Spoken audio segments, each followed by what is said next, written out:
anular a outra. Isso não é uma coisa que corresponda a nós.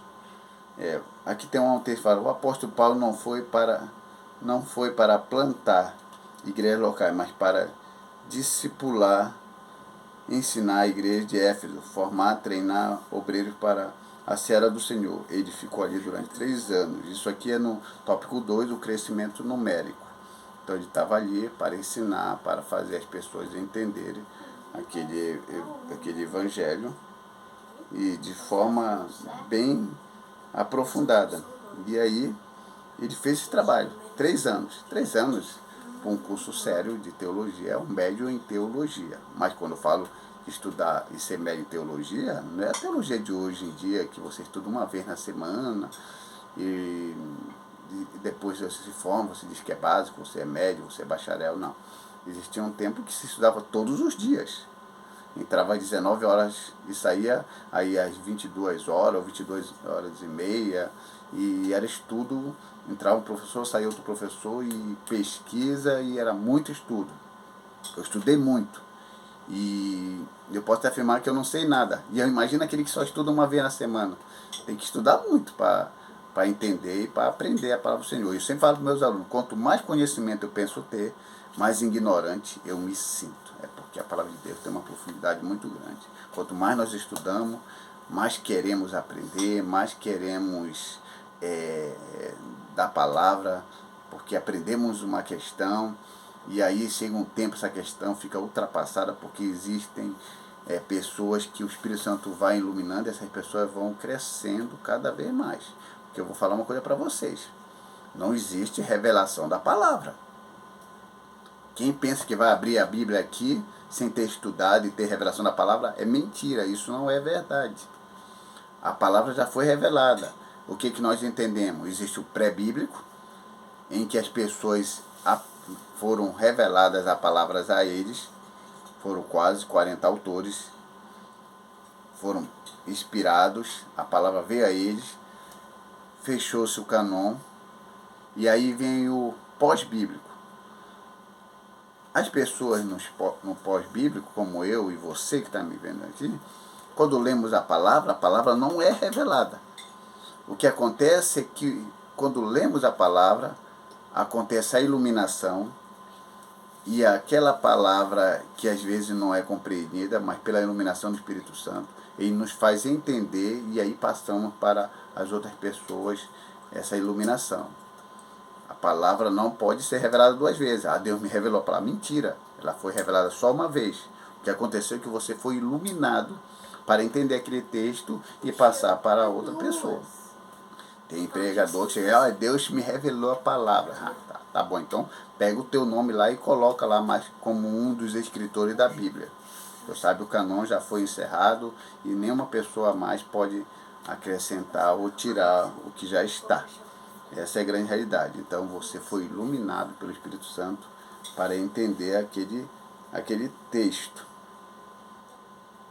Isso é bem claro, mais claro do que a água. E aqui no subtópico 3 fala o exemplo da igreja na Antioquia.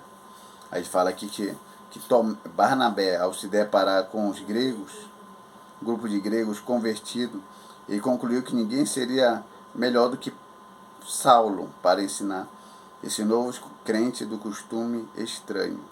Ou seja, o que acontece? Eles foram lá na Antioquia da Síria. Barnabé encontrou um grupo que já entendia acerca de Cristo.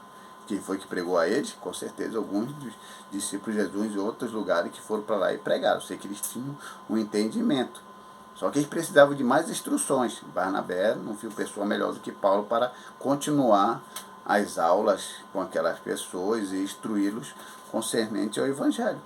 E isso vai acontecer com você. Hoje em dia, através da internet, as pessoas têm ouvido muitas coisas. Coisas que são corretas, outras não corretas. Aí você vai ser a pessoa que vai dizer: não, essa daqui está no lugar certo, porém essa aqui está no lugar errado. Aí você vai e leva para o lugar certo, e aí vai se encaixando perfeitamente a palavra do Senhor, e aquela pessoa vai tendo a compreensão lógica das verdades em Cristo, de que aquele é o modelo, aquele é a instrução que faz com que ele vá diretamente às verdades de Cristo. Porque o maior erro que acontece, e eu tenho feito isso em vários seminários onde eu vou. Primeiramente, eu faço mais 2 ou 3 perguntas quando eu vou ensinar pela primeira vez numa sala de aula. Um dia, se um dia eu tiver o prazer e a oportunidade de ser seu aluno em algum seminário por aí, que você me conheça de vista, eu sei lá, ou talvez não me conheça, mas vai lembrar de mim agora, eu faço 2 perguntas para os seminaristas. Todos já leram a Bíblia toda? Porque o seminarista, um teólogo que nunca leu a Bíblia toda, para mim não é teólogo. Tem que ler a Bíblia toda. Isso é importante.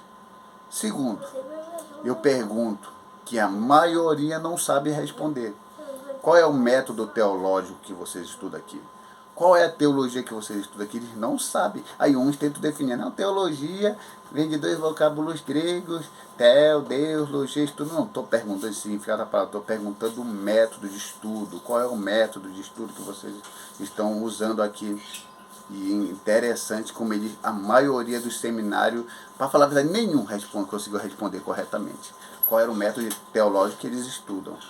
E isso aí tem sido algo que eu presenciei e continuo presenciando. A não ser que agora com esse vídeo, quando eu perguntar, a pessoa já tem uma resposta.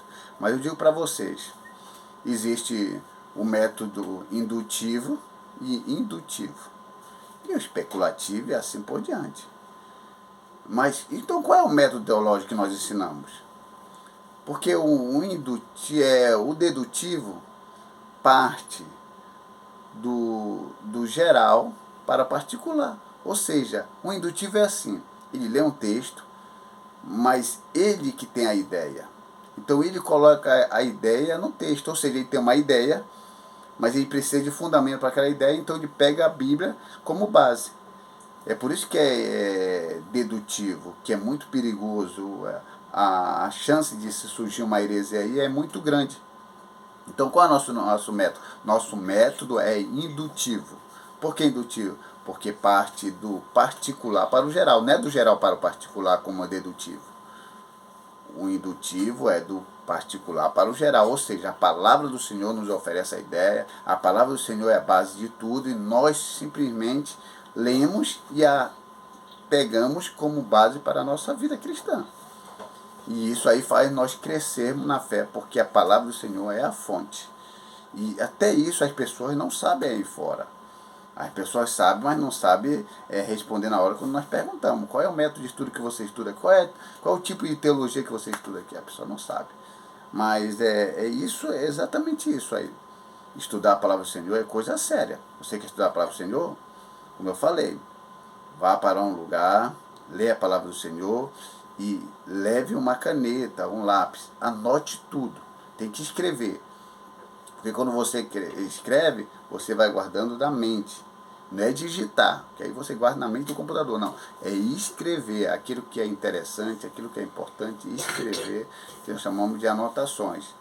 E isso aí vai fazer com que você vá crescendo espiritualmente. Então chegamos ao final da nossa aula aqui, e eu espero que você tenha aprendido alguma coisa aqui. E se não aprendeu, de uma forma ou de outra você vai aprender com uma outra pessoa, mas aqui a gente pelo menos mostrou o caminho. E as coisas aprofundadas você vai sabendo, vai aprendendo. Porque ninguém pode aprender tudo de um dia para a noite. Essa é a grande realidade.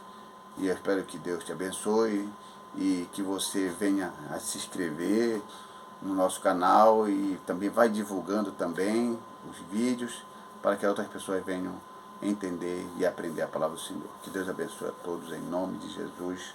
Amém.